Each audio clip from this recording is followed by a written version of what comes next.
الحمد للہ رب العالمین والصلاة والسلام علی سید الانبیاء والمرسلین جزا اللہ عنا سیدنا و مولانا محمد وعلی آلہ وصحبہ اجمعین اما بعد فاعوذ باللہ من الشیطان الرجیم بسم اللہ الرحمن الرحیم الصلاة والسلام علیکہ یا رسول اللہ وعلی آلہ واصحابہ یا حبیب اللہ۔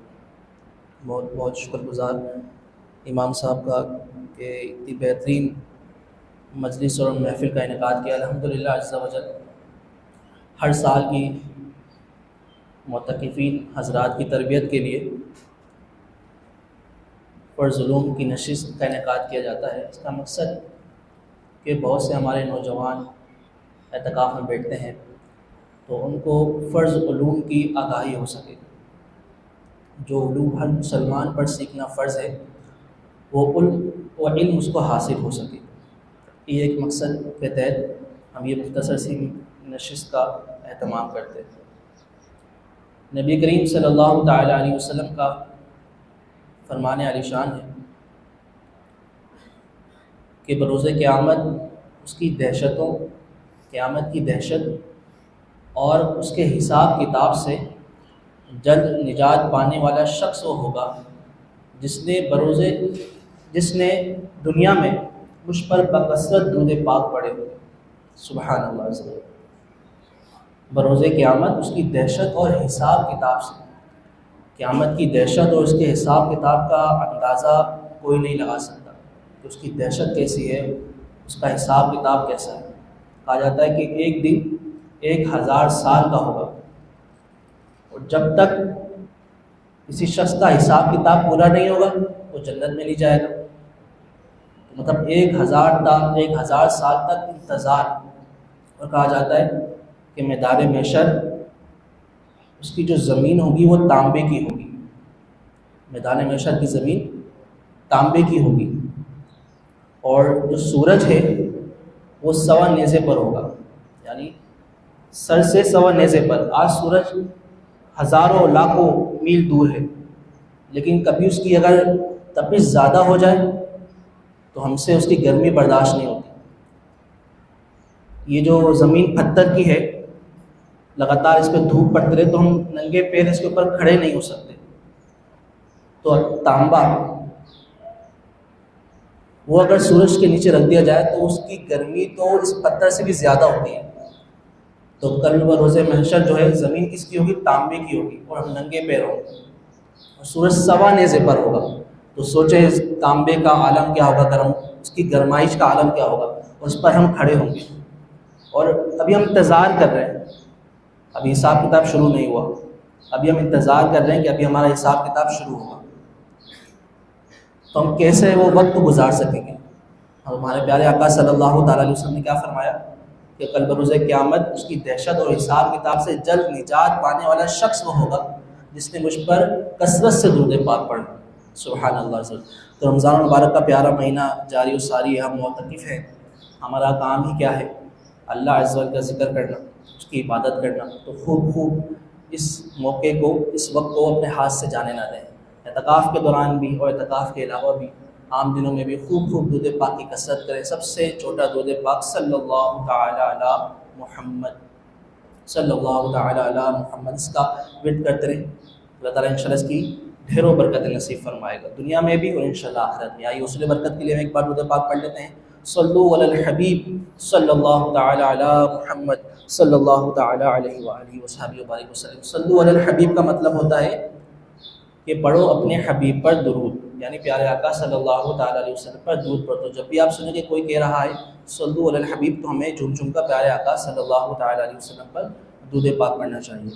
الحمدللہ عز و جل اعتکاف کی برکتیں معتکفین لوٹ رہے ہیں، مسجد کی برکتیں لوٹ رہے ہیں۔ کیسا پیارا سما ہے، 5 نمازیں باجماعت مل رہی ہیں الحمدللہ عز و جل۔ کہاں ہم نماز کے لیے مسجد میں آنا ہمارے لیے مشکل ہوتا تھا، اور ہم کو مطلب پہلی صف میں یہ موقع مل رہا ہے باجماعت تکبیر اولیٰ کے ساتھ۔ سبحان اللہ عز و جل۔ تو اعتکاف کی ڈھیروں برکتیں، ایک تو برکت یہ کہ باجماعت نماز ملتی ہے، اور خوش نصیبوں کو پہلی صف میں ملتی ہے، تکبیر اولیٰ کے ساتھ ملتی ہے۔ اعتکاف کے حوالے سے کچھ فضیلت سنتے ہیں۔ ام المؤمنین حضرت سیدنا عائشہ صدیقہ رضی اللہ تعالیٰ عنہ سے روایت ہے کہ پیارے آقا صلی اللہ تعالیٰ علیہ وسلم کا فرمان خوشبودار ہے کہ جس شخص نے ایمان کے ساتھ اور ثواب حاصل کرنے کی نیت سے اعتکاف کیا، اس کے پچھلے گناہ بخش دیے جائیں گے۔ سبحان اللہ عز و جل۔ جس نے ایمان کے ساتھ الحمدللہ مسلمان ہے اور ثواب حاصل کرنے کی نیت سے اعتکاف کیا تو اس کے پچھلے گناہ بخش دیے جائیں گے۔ سبحان اللہ عز و جل۔ فرمان مصطفیٰ صلی اللہ تعالیٰ علیہ وسلم ہے کہ جو شخص اللہ پاک کی رضا اور خوشنودی کے لیے، اللہ تعالیٰ کی رضا حاصل کرنے کے لیے صرف ایک دن کا اعتکاف بھی کرے تو اللہ تعالیٰ اس کے اور جہنم کے درمیان، اس شخص کے اعتکاف کرنے والے کے اور جہنم کے درمیان 3 خندقوں کو حائل کر دے گا، اور ہر خندق کی مسافت کتنی بڑی ہے وہ خندق؟ فرمایا مشرق اور مغرب کے فاصلے سے بھی زیادہ وہ خندق کا فاصلہ ہوگا۔ سبحان اللہ عز و جل۔ ایک دن کا اعتکاف، تو سوچیں جو 10 دن کا اعتکاف کر لے تو کتنا ہم جہنم سے الحمدللہ اللہ تعالیٰ کی خوشنودی کے لیے اگر ایک دن کا بھی اعتکاف کر لیں تو اللہ ہمیں جہنم سے اتنا دور فرما دے گا۔ اللہ ہمیں صحیح معنوں میں جو اعتکاف کرنے کا حق ہے اس پہ ہمیں عمل کرنے کی توفیق عطا فرمائے، اور خشوع و خضوع کے ساتھ تمام عبادتیں مکمل کرنے کی توفیق عطا فرمائے۔ الحمدللہ جیسا کہ آپ سے میں نے عرض کیا کہ اس نشست میں ہم فرض علوم سیکھتے ہیں۔ فرض علوم کیا ہوتا ہے؟ وہ علم جو ہر مسلمان پر سیکھنا فرض ہے۔ اب علم تو بہت سارا ہے، یہ ہم سنتے رہتے ہیں کہ علم بندہ سیکھتا رہے اور دنیا سے چلا جائے تب بھی علم ختم نہیں ہوگا، تو ہم علم حاصل کتنا کریں؟ علم تو بہت سارا ہے، کون سا علم حاصل کریں؟ نبی کریم صلی اللہ تعالیٰ علیہ وسلم کا فرمان ہے کہ علم حاصل کرنا ہر مسلمان مرد اور عورت پر فرض ہے۔ علم حاصل کرنا ہر مسلمان مرد اور عورت پر۔ تو اعلیٰ حضرت رحمۃ اللہ تعالیٰ سے پوچھا گیا کہ کتنا علم حاصل کرنا فرض ہے، تو آپ نے فرمایا کہ مسلمان انسان کی زندگی میں آنے والے درپیش مسائل کو وہ حل کر سکے، انسان کی زندگی میں آنے والے مسائل کو وہ حل کر سکے، اتنا علم حاصل کرنا اس پر فرض ہے۔ جیسے کہ ایک مسلمان ہے، مسلمان میں سب سے پہلا فرض کیا ہوتا ہے؟ نماز۔ فرائض میں کیا ہے سب سے پہلے؟ نماز۔ اب نماز تو فرض ہے، لیکن نماز کس طرح ادا کرنی ہے؟ نماز کس طرح ادا کرنی ہے اس علم کو حاصل کرنا بھی اس پر فرض ہے۔ روزہ فرض ہے تو روزہ کس طرح رکھنا ہے، اب روزے کا علم حاصل کرنا بھی اس پر فرض ہے۔ اگر اللہ تعالیٰ نے اس کو مال دیا ہے، اس پہ زکوٰۃ فرض ہو جاتی ہے تو زکوٰۃ کس طرح نکالنی ہے، کتنا نصاب ہوتا ہے زکوٰۃ کا، اس کا علم حاصل کرنا بھی اس پر فرض ہے۔ اگر شادی شدہ ہے یا شادی ہونے والی ہے تو زوجین کے حقوق کے مسائل، طلاق، نکاح کے مسائل، یہ چیزیں اس پہ سیکھنا کیا ہے؟ فرض ہے۔ جیسے جیسے اس زندگی کے اندر آگے بڑھتا رہے گا، جیسے جیسے اس کو مسائل درپیش ہوتے رہیں گے، اب کاروبار کرنا چاہتا ہے تو کاروبار کے مسائل، سود کا مسئلہ ہے، حلال و حرام کا مسئلہ، بے و شراء کا مسئلہ، کہ کس کے ذریعے کیا چیزیں ہم بیچ سکتے ہیں، کیا چیزیں ہم خرید سکتے ہیں، کیسے ہم بیچ سکتے ہیں، ان چیزوں کے مسائل کو سیکھنا یہ اس پر فرض ہو جائیں گے۔ اگر جاب کرتا ہے کسی جگہ پہ، کاروبار نہیں کرتا تو جاب کے مسائل سیکھنا، اجیر جو امپلائی ہوتا ہے اس کو مسائل سیکھنا کہ میں اجیر ہو رہا ہوں، کسی جگہ پہ امپلائی ہو رہا ہوں تو اس کو اس چیز کے مسائل سیکھنا فرض ہے اس پر۔ کہ ہم دیکھتے ہیں کہ فار ایگزامپل جیسے ہمارے گورنمنٹ کے اداروں کے اندر ہوتی ہے 8 گھنٹے کی ڈیوٹی ہوتی ہے، 6 گھنٹے کی ڈیوٹی ہوتی ہے، تو کوئی جاتا ہی نہیں ہے، کوئی اپنی حاضری لگوا دیتا ہے، تو کیا یہ اس کے لیے جائز ہوگا؟ یہ مسائل سیکھنا کہ کوئی جا نہیں رہا، صرف حاضری لگا کے پیسے لے رہا ہے، چاہے وہ گورنمنٹ امپلائی ہو چاہے پرائیویٹ امپلائی ہو، تو اس طرح کے مسائل، امپلائی ہے نا، اجیر ہے، تو اس طرح کے مسائل اس پر سیکھنا فرض ہے۔ مسائل نہیں سیکھے گا تو گناہ گار ہوگا، مسائل نہیں سیکھے گا تو گناہ گار ہوگا۔ عالم اگر کوئی گناہ کرتا ہے تو اس کا ایک گناہ، لیکن اگر کوئی غیر عالم کوئی گناہ کرتا ہے تو اس کا 2 گناہ، اس کو 2 گناہ ملتے ہیں. ابھی عجیب سی بات ہے کہ بھائی عالم تو اس کو تو زیادہ گناہ ملنا چاہیے، جانتے ہو بھی گناہ کر رہا ہے. تو کہا گیا اس کو علم ہے، عالم کو علم ہے، کل کو وہ توبہ کر لے گا، کل کو وہ توبہ کر لے گا. لیکن ایک انسان کو پتہ ہی نہیں ہے کہ میں گالی دے رہا ہوں، گالی دینا گناہ ہے. تو اس کو پتہ نہیں ہے گالی دینا گناہ ہے، وہ تو دیتا رہے گا. ایک اس کو گالی دینے کا گناہ اور اس چیز کا علم حاصل نہ کرنا کہ اس کو گالی دینا گناہ ہے. فلمیں دیکھ رہا ہے، پتہ ہی نہیں ہے فلمیں دیکھنا گناہ ہے. آج کل ہمارا اس طرح کا ٹرینڈ بن چکا ہے کہ ہم دیکھ رہے ہوتے فلم میں، گویا کہ فلم دیکھنا گناہ ہے ہی نہیں. تو ایک تو یہ فلم دیکھنا گناہ، اور اگر اس کو یہ پتہ نہیں ہے کہ فلم دیکھنا گناہ ہے تو اس چیز کا بھی گناہ. نماز پڑھ رہا ہے اور نماز میں کوئی غلطی کر رہا ہے تو نماز تو اس کی نہیں ہوئی، لیکن اس نے علم حاصل نہیں کیا، اس چیز کا بھی گناہ. اس وجہ سے غیر عالم کے 2 گناہ، ایک تو اس عمل کو اس نے غلط کیا اور اس عمل کو صحیح کیسے کرنا ہے یہ نہ جان سکا، اس چیز کا اس کو گناہ کہ علم حاصل نہ کر سکا. تو علم حاصل کرنا ہر مسلمان مرد اور عورت پر فرض ہے. کتنا علم حاصل کرنا کہ جو اس کی زندگی میں درپیش مسائل ہیں اس کو وہ حل کر سکے. اب سب سے پہلے کیا آتی ہے فرض علوم کے اندر ہماری الحمدللہ؟ نماز. ہم نماز سے انشاءاللہ اپنی اس فرض علوم کی نشست کا آغاز کریں گے. تو نماز کے اندر چند شرائط ہوتی ہیں، چند فرائض ہوتے ہیں، جن پر عمل کر لیں انشاءاللہ تو اس کی نماز درست ہو جاتی ہے. اس میں کوئی ایک چیز رہ جاتی ہے تو نماز ہماری نہیں ہوتی. نماز کی 6 شرائط ہوتی ہیں، نماز کے 7 فرائض ہوتے ہیں. جو نماز کی شرائط ہے ان میں جو پہلی شرط آتی ہے وہ آتی ہے طہارت. کیا آتی ہے؟ طہارت. طہارت یعنی پاکی حاصل کرنا. جب انسان پاک ہوگا تو اس کی نماز اچھے طریقے سے ادا ہو جائے گی. اب طہارت کے اندر بھی 3 چیزیں آتی ہیں: جسم کا پاک ہونا، کپڑوں کا پاک ہونا، اور جس جگہ نماز پڑھ رہا ہے اس جگہ کا پاک ہونا. جسم کا پاک ہونا، کپڑوں کا پاک ہونا، اور جس جگہ نماز پڑھ رہا ہے اس جگہ کا پاک ہونا. تو آج انشاءاللہ طہارت کے مسائل ہم سیکھیں گے.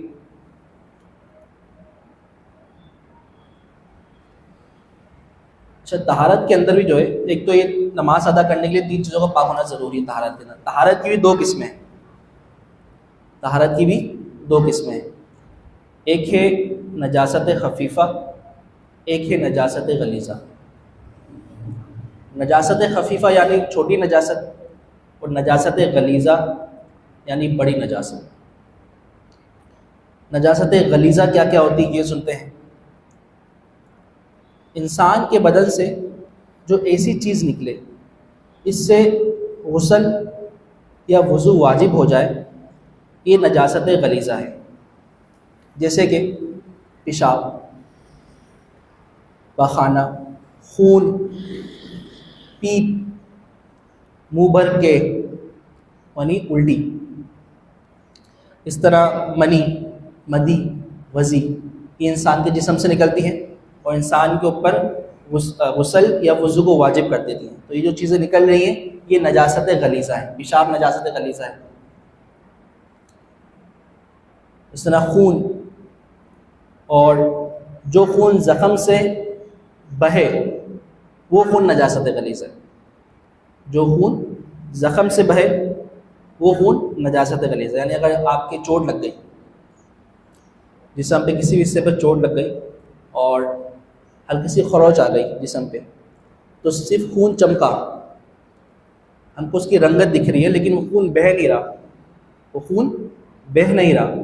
تو جب تک خون بہے گا نہیں وہ ناپاک نہیں ہے. ہاں اگر وہ خون بہنے والا ہو گیا تو وہ خون نجاست غلیظہ ہو جائے گا، یعنی ناپاک ہو جائے گا.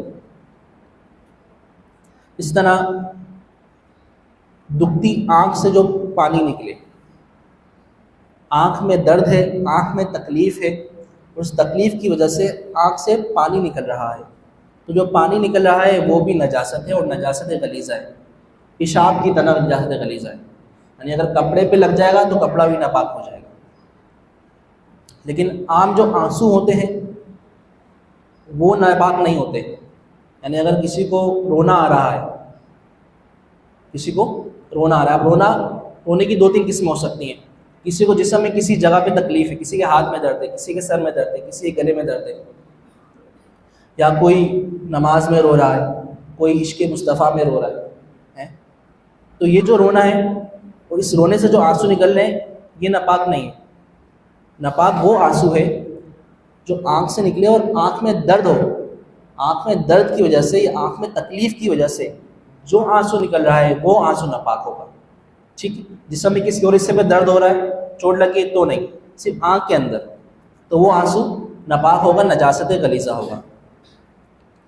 خشکی کے ہر جانور کا بہتا ہوا خون، خشکی کے ہر جانور کا، گائے ہو گئی، کتا ہو گیا، بلی ہو گئی، بکرا ہو گیا، ان کا جو بہتا ہوا خون ہوتا ہے یہ بھی نجاست ہوتا ہے، نجاست غلیظہ ہوتا ہے. الحمدللہ ابھی 3-4 مہینے بعد بقرہ عید آنے والی ہے، تو ذبح کرتے ہیں الحمدللہ. جو ذبح کرتے ہوئے جو خون نکلتا ہے نا، وہ جو بہتا ہوا خون نکلتا ہے اسے گلے سے، تو وہ نجاست ہوتی ہے، وہ نجاست غلیظہ ہوتا ہے خون. جو اندر ہے گوشت میں لگا ہوا ہے وہ نہیں، کیونکہ وہ بہہ نہیں رہا. جو ذبح کرتے وقت جو خون بہہ گیا وہ خون ناپاک ہوتا ہے. تو بعض اوقات جو ہمارے موسمی جو حضرات ہوتے ہیں کسائی، تو وہ کیا کرتے ہیں، ذبح کرتے ہیں، چھری پہ خون لگا ہوا ہے ناپاک، وہ چھری کو دھونے کے لیے کیا کرتے ہیں، بالٹی میں پوری چھری پہ کیا لگا تھا، خون کیا تھا، ناپاک، کیونکہ وہ بہتا ہوا خون تھا نا. بالٹی میں ڈالا، بالٹی کا پانی کیا ہو گیا، اب ٹھنڈا کرنے کے لیے وہ پانی کیا ڈالا، گائے کے اوپر، گائے کو ہی ناپاک کر دیا، پوری گائے کو ناپاک کر دیا. لیکن وہ پاک ہو سکتی ہے، بعد میں گوشت کو دھو لے، حرام نہیں ہوا، ناپاک ہوا ہے، گوشت کو دھو کے پکایا جا سکتا ہے. لیکن کسی پاک چیز کو ناپاک کرنا بھی نہیں چاہیے. کوئی پاک چیز ہے اس کو ناپاک نہیں کرنا چاہیے. اگر آپ نے چھری دھونی ہوئی ہے تو بالٹی سے مگے سے پانی لے کے اس پہ ڈال لیں، لیکن چھری کو بالٹی میں ڈالیں. تو یہ مسائل سیکھنا ضروری ہے. ابھی دیکھیں کیسے مسائل ہیں کہ ہمیں نہیں پتہ ہوتا. آپ میں سے بہت سے ہو سکتا ہے کہ وہ بقرہ عید پہ لگے ہوں، کسائی بنے ہوئے ہوں، اور بنے ہوئے ہوتے ہیں الحمدللہ. تو اس چیز کا احتیاط کرنی ہو، اس چیز کی احتیاط کرنی ہو. تو یہ مسائل سیکھنا ہم پہ کیا ہے، ضروری ہے کہ کیا چیز ناپاک ہے، کیا چیز پاک ہے. تو خشکی کے ہر جانور کا بہتا ہوا خون وہ بھی نجاست غلیظہ ہوتا ہے. لیکن ایک جو جانور ہے خشکی کا، اس کی ہر چیز ناپاک ہوتی ہے، چاہے اس کا خون ہو، چاہے اس کا بال ہو، چاہے اس کا جسم ہو، چاہے اس کی ہڈی ہو، چاہے اس کا دانت ہو، آنکھ ہو، زبان ہو، XYZ پورا کا پورا نجس ہے. وہ ہے سور. سور پورا کا پورا نجس ہے. اس کا خون بھی ناپاک، اس کی کھال بھی ناپاک، اس کا بال بھی ناپاک، اس کی ہر چیز ناپاک. اس کی جسم سے فائدہ بھی ہم نہیں اٹھا سکتے. یعنی اگر کسی نے اس کی کھال سے جیکٹ بنا لی، اس جیکٹ کو پہن رہا ہے وہ تو ناپاک ہے، ناجائز نماز نہیں ہوگی. اور اس جیکٹ کو پہن کے نماز پڑھو تو نماز نہیں ہوگی، کیونکہ سور کی کھال سے بنی. اور سور کی کھال کیا ہوتی ہے، ناپاک ہوتی ہے. تو وہ ہم لوگ لنڈا سے چیزیں لے رہے ہوتے ہیں، تو اس چیز کا ہم کو احتیاط کرنی چاہیے کہ ہم دیکھیں کہ یہ سور کی تو نہیں، کہ باہر والے کی تو چیزیں کی بن رہی ہوتی ہے. سور کی چیزیں، سور کی کھال کی جیکٹس وغیرہ چیزیں بن رہی ہوتی ہیں. تو ہمیں اس چیز کی احتیاط کرنی چاہیے، کیونکہ سور تمام میں تمام کیا ہے، نجس ہے، ناپاک ہے، نجاست غلیظہ ہے. چھپکلی یا گرے کا خون یہ بھی نجاست غلیظہ ہوتا ہے. عوام میں مشہور ہے کہ دودھ پیتے بچے کا پیشاب ناپاک نہیں ہوتا. نہیں، ایسا نہیں. چاہے 1 دن کا یا 1 گھنٹے کا بچہ بھی ہوگا، وہ بھی اگر پیشاب کر دے گا تو اس کا پیشاب بھی کیا ہوگا، نجاست غلیظہ، ناپاک. صلو علی الحبیب صلی اللہ تعالی علی محمد صلی اللہ تعالی علیہ وسلم. بچے نے دودھ پیا اور اس کے بعد اس دودھ کو باہر نکال دیا. تو اگر تو وہ دودھ منہ میں ہی تھا یا صرف حلق تک پہنچا تھا اور اس نے باہر نکال دیا تو وہ دودھ پاک ہے، ٹھیک ہے. لیکن اگر دودھ اس کے معدے میں چلے گیا اور معدے سے اس نے الٹی کری، تو اب وہ جو الٹی کرے گا تو وہ الٹی کیا ہوگی، ناپاک ہو. کپڑے بھی ناپاک ہو جائیں گے، جس جسم پہ لگے گا وہ چیزیں بھی ناپاک ہو جائیں گی، جس چیز پہ لگے گی وہ چیز بھی ناپاک ہو جائے گی. تو اگر بچہ اگر کوئی الٹی کر دے تو اگر معدے سے اس کا دودھ آ رہا ہے، یعنی ٹائم گزر گیا، تھوڑا ٹائم دودھ پلایا، تھوڑا ٹائم گزر گیا، اب وہ دودھ نکل رہا ہے، تو اب وہ کیا ہوگا، ناپاک ہوگا اور نجاست غلیظہ ہوگا. نجاست غلیظہ کا حکم، یہ تو ہو گئی ہماری نجاست غلیظہ چیزیں، یہ چیزیں میں نے آپ کو بیان کر دی کہ یہ چیزیں کیا ہوتی ہیں، نجاست غلیظہ ہوتی ہیں۔ اب نجاست غلیظہ کا حکم سے مراد کہ بھئی اگر نجاست غلیظہ کپڑے پہ لگ گئی یا جسم پر لگ گئی یا کسی چیز پر لگ گئی تو اب اس کو پاک کرنے کا کیا حکم ہے؟ آئیے وہ سنتے ہیں۔ کپڑے یا بدن پر 1 درہم سے زیادہ اگر لگ جائے، کپڑے یا بدن پر 1 درہم سے زیادہ اگر نجاست غلیظہ لگ جائے، جو پیچھے میں نے بیان کری نا، یہ تمام کی تمام کیا ہے؟ نجاست غلیظہ ہے۔ ان میں سے کوئی چیز اگر کپڑے یا بدن پر 1 درہم سے زیادہ اگر لگ جائے تو اس کا پاک کرنا فرض ہے۔ بغیر پاک کی نماز پڑھ لی تو نماز نہیں ہوگی۔ درہم کی مقدار ہے، درہم کی مقدار کیا ہے انشاءاللہ میں آپ کو بعد میں سمجھاتا ہوں، ابھی تک یہ سمجھ لیجیے حکم کیا ہے اس کا۔ اگر درہم سے زیادہ لگ جائے تو پاک کرنا کیا ہے؟ فرض۔ بغیر پاک کی نماز پڑھ لی تو نماز، اگر درہم کی مقدار ہو تو پاک کرنا واجب، اگر بغیر پاک کی نماز پڑھ لی تو نماز واجب الاعادہ ہوگی، نماز یعنی نماز دوبارہ پڑھنی پڑے گی۔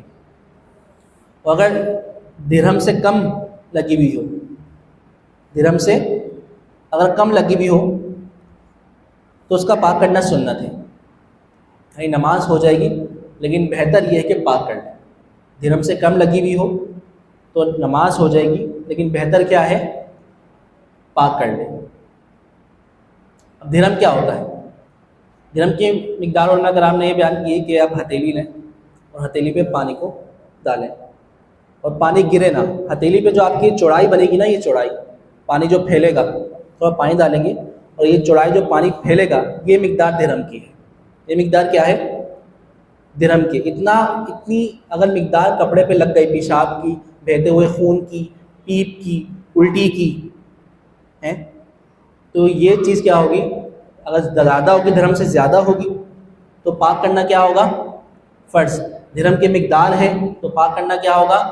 واجب۔ اور درہم سے کم ہے تو پاک کرنا کیا ہوگا؟ سنت۔ درہم سے زیادہ ہے، نماز پڑھ لی تو نماز نہیں ہوگی۔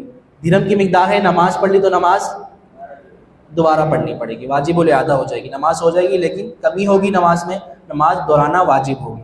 اور درہم سے کم ہوگی تو نماز ہو جائے گی لیکن بہتر کیا ہے؟ پاک کر لے اور دوبارہ پڑھ لے۔ صلو علی الحبیب صلی اللہ تعالی علی محمد صلی اللہ تعالی علیہ وسلم۔ یہ الحمدللہ یہ نجاست غلیظہ کا بیان ہمارا مکمل ہوا۔ نجاست خفیفہ انشاءاللہ ہم یہ کس کو کل کنٹینیو کریں گے۔ غلیظہ کو حکم پہلے کیوں بیان کیا گیا؟ کیونکہ غلیظہ میں آپ کو بتا دیا کہ غلیظہ میں کیا کیا چیزیں آتی ہیں، پیشاب، بہتا ہوا خون، پخانہ ہو گیا، منی ہو گئی، مدی ہو گئی، مزی ہو گئی۔ ہم مسجد کے اندر موجود ہیں اور بالغ الحمدللہ، اور غسل ہم پر کبھی فرض ہو سکتا ہے مسجد کے اندر۔ اب اگر ہم پر غسل فرض ہو گیا مسجد کے اندر تو اب ہم کیا کریں؟ یہ پہلا دن ہے، ضروری ہے کہ یہ کیونکہ مسائل غسل کے بعد میں آنے تھے لیکن میں سوچا کہ اس کو پہلے بیان کر دوں تاکہ کیونکہ کبھی کسی کے ساتھ مسئلہ ہو جائے تو وہ اس کو حل کر سکے۔ یہ بتایا تھا پہلے نہیں؟ کل رات کو اگر کوئی نشست لگے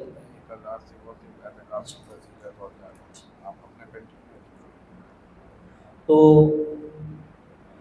اگر کسی کے اوپر غسل فرض ہو جائے مسجد کے اندر، ویسے مسجد حکم کیا ہے؟ اگر کوئی شخص ناپاک ہو، جس شخص پر غسل واجب ہو، تو کیا وہ مسجد میں آ سکتا ہے؟ کیا وہ نماز پڑھ سکتا ہے؟ کیا وہ مصحف یعنی قرآن پاک کو چھو سکتا ہے؟ نہیں، نہ وہ مسجد میں آ سکتا ہے، نہ وہ نماز پڑھ سکتا ہے، نہ وہ مصحف کو چھو سکتا ہے، حتیٰ کہ قرآن پاک کی تلاوت بھی نہیں کر سکتا، صرف درود پاک پڑھ سکتا ہے۔ اب جس پر غسل فرض ہے وہ مسجد میں تو آ نہیں سکتا، اور جو ہے ہی مسجد میں اور اس پر غسل فرض ہو جائے تو اب وہ کیا کرے؟ یاد رکھیں، کوئی اگر کسی شخص پر غسل واجب ہو، کسی شخص پہ غسل فرض ہو جائے تو جتنے قدم وہ مسجد میں چلے گا، ہر قدم کے بدلے گناہ کبیرہ اس کے نامہ اعمال میں لکھا جائے گا۔ گناہ کبیرہ، گناہ 2 قسم کے ہوتے ہیں، گناہ کبیرہ، گناہ صغیرہ۔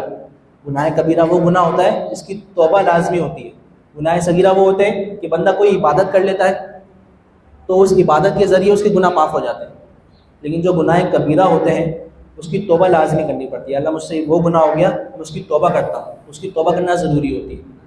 تو جو بے غسلہ مسجد میں چلے گا، ہر قدم کے بدلے اس پر گناہ کبیرہ ایک لکھا جائے گا. تو اب مسجد کے اندر ہم ہیں تو اب کیا کریں؟ ہم پر غسل فرض ہو گیا، ہم رات کو سو رہے تھے ایک جگہ پہ بیٹھے، مسجد میں بیٹھے ہوئے یا سو رہے ہیں، غسل ہم پر فرض ہو گیا. اب کیا کریں؟ غسل کیسے کریں؟ چل کے کیسے جائیں کہ ہر قدم کے بدلے گناہ کبیرہ لکھا جائے گا؟ تو علماء کرام نے یہ بیان کیا گیا ہے کہ اگر کسی شخص کے اوپر مسجد کے اندر غسل فرض ہو، جیسے معتکف ہے مسجد کے اندر ہے، غسل فرض ہو گیا تو اب وہ اس جگہ پر تیمم کرے. کیا کرے؟ تیمم کرے. تیمم ویسے کیا جاتا ہے جب پانی نہ ملے آپ کو، جب پانی کی شارٹیج ہو، پانی آپ کو نہ مل رہا ہو کہیں پہ بھی اور نماز کا وقت نکل رہا ہو، تو پھر اس پر رخصت دی جاتی ہے کہ آپ تیمم کر لیں، یعنی مٹی سے پاکی حاصل کر لیں. مٹی یا جس زمین کی کسی بھی جنس سے آپ تیمم کر لیں اور پاکی حاصل کر کے نماز پڑھ لیں. لیکن ہمارے پاس تو پانی بھی موجود ہے، لیکن کیونکہ گناہ سے بچنا ہے ہم نے، تو علماء کرام نے یہ کہا ہے کہ اگر مسجد میں ہے تو وہ پہلے تیمم کر لیں. تیمم کا طریقہ انشاءاللہ ہم سنتے ہیں. اگر مسجد میں موجود ہے، جس جگہ پہ بیٹھا ہوا ہے وہ تیمم کرے گا. تیمم ہوتا کس چیز سے؟ مٹی سے، پتھر سے اور زمین کی جنس سے. زمین کی جنس سے. اب جیسے ہماری مسجد الحمدللہ پاک صاحب میں مٹی تو یہاں پہ ہے ہی نہیں، تو پتھر بھی، اب پتھر کہاں ہے؟ یہ ٹائلز ہیں، یہ ماربل ہے، یہ بھی پتھر ہے، ٹھیک ہے، کیونکہ یہ زمین کی جنس ہے. اچھا جو ٹائل لگی ہوئی نا، ٹائل، یہ ٹائل مجھے لگ رہا ہے اس سے تیمم نہیں ہوگا، کیونکہ اس ٹائل کے اوپر کوڈنگ ہوئی ہوئی ہے پلاسٹک کی.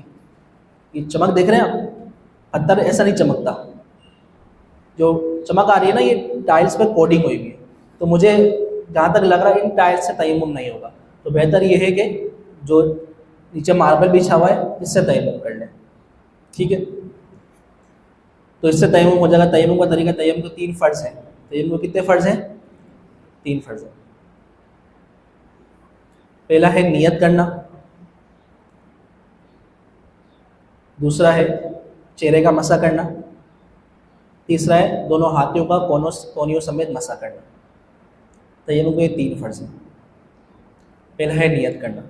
ہم نیت کریں گے کہ پاکی حاصل کرنے کے لیے تیمم کرتا ہوں. پاکی حاصل کرنے کے لیے، سمپل سی نیت، پاکی حاصل کرنے کے لیے تیمم کرتا ہوں. تو اگر یہ ماربل بچھا ہوا ہے تو دونوں ہاتھ کو ہم ماربل پہ آگے اور پیچھے کریں گے. مٹی لگی ہونا ضروری نہیں ہے، ضروری نہیں کہ مٹی ہو، زمین کی جنس ہے.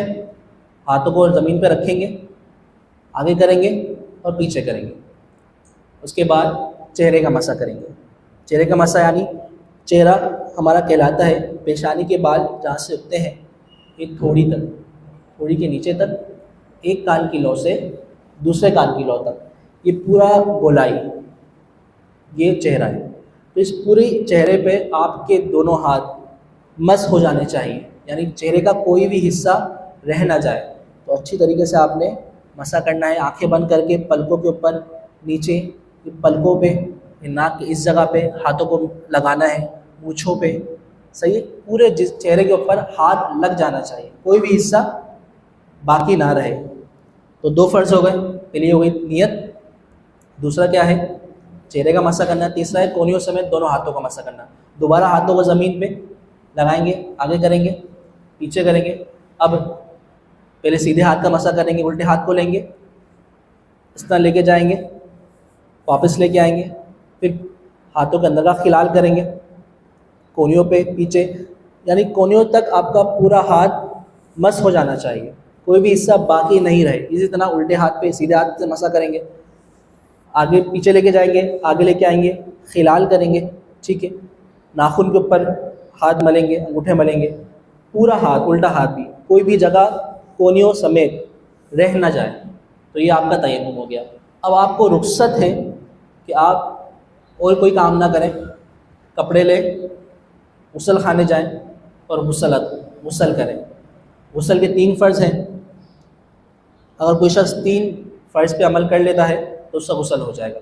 کلی کرنا، ناک میں پانی چڑھانا اور پورے ظاہری جسم پر پانی بہانا. غسل کی احتیاطیں تمام چیزیں انشاءاللہ ہم آگے نشست میں پڑھیں گے، لیکن ابھی مختصر فرض بیان کرتا ہوں. غسل کے کلی کرنا، ناک میں پانی چڑھانا اور تمام ظاہری جسم پر پانی بہانا. کسی شخص نے اگر یہ عمل کر لیا تو اس کا غسل ہو گیا. اب وہ مسجد میں چل پھر سکتا ہے، نماز بھی پڑھ سکتا ہے، تمام اپنی عبادت مکمل کر سکتا ہے. تو یہ اگر کسی شخص پر غسل فرض ہو جائے تو اس نے یہ کرنا ہے. شرمانا نہیں ہے کیونکہ یہ گناہ کا کام ہوگا. اور احتیاط یہ کرنی ہے کہ مسجد کے درمیان میں نہ سوئیں، مسجد کی دری پر نہ سوئیں، مسجد کے قالین پر نہ سوئیں، کیونکہ ہمیں یہ ہمارے اختیار میں نہیں ہے. غسل واجب ہونا یہ ہمارے اختیار میں نہیں ہے. اللہ نہ کرے اگر دری ناپاک ہو گئی تو وہ پھر زیادہ آزمائش بھی ہے اور زیادہ پھر شرم بھی ہے. ٹھیک ہے، تو اگر دری پہ سونا بھی ہے، قالین پر سونا بھی ہے تو اپنی ساتھ گھر سے کوئی چادر منگوا لیں، اور چادر بھی موٹی ہو، چادر بھی موٹی ہو تاکہ نیچے تک ناپاکی نہ پہنچے. تو اگر چادر بچھائیں اس کے اوپر سوئیں، اگر زمین پر سوئیں تب بھی چادر بچھا کے سوئیں تاکہ مسجد ناپاک نہ ہو، مسجد ناپاک نہ ہو. ان چیزوں کی احتیاط کرنی ہے. اللہ تعالیٰ سے دعا ہے جو کچھ پڑھا سنا اس کو یاد رکھ کر اس پر عمل کرنے کی توفیق عطا فرمائے. باقی انشاءاللہ اگلی مجلس میں، اگلی نشست میں انشاءاللہ اس موضوع کو ہم کنٹینیو کریں گے. آپ کی طرف سے اگر کوئی سوال ہو، کسی کا کوئی یا کوئی کنفیوژن ہو، یا میرے اس بیان کے اندر کوئی ایسی بات ہو کسی کو سمجھ میں نہ آئی ہو تو وہ کر سکتا ہے. کسی کو بھی کوئی سوال نہیں پوچھنا، کسی کو بھی کوئی سوال نہیں. جزاک اللہ خیر. اللہ تعالیٰ سے دعا ہے جو کچھ پڑھا سنا اس کو یاد رکھا، اس پر عمل کرنے کی توفیق فرمائے. امام صاحب کا بھی بہت بہت شکریہ، آپ نے اتنی اچھی محفل کا انعقاد کیا اور اتنا مینٹین کیا ہوا مجلس کو. بہت خوشی ہوئی اور مزہ آ رہا ہے، مزہ آ رہا ہے بیان کرنے میں. بیان کرتا رہا ہوں میں الحمدللہ ہر سال، تقریباً 6-7 سال ہو گئے بیان کرتے ہوئے مجلس یہ اپنا اعتکاف کی نشست کے اندر.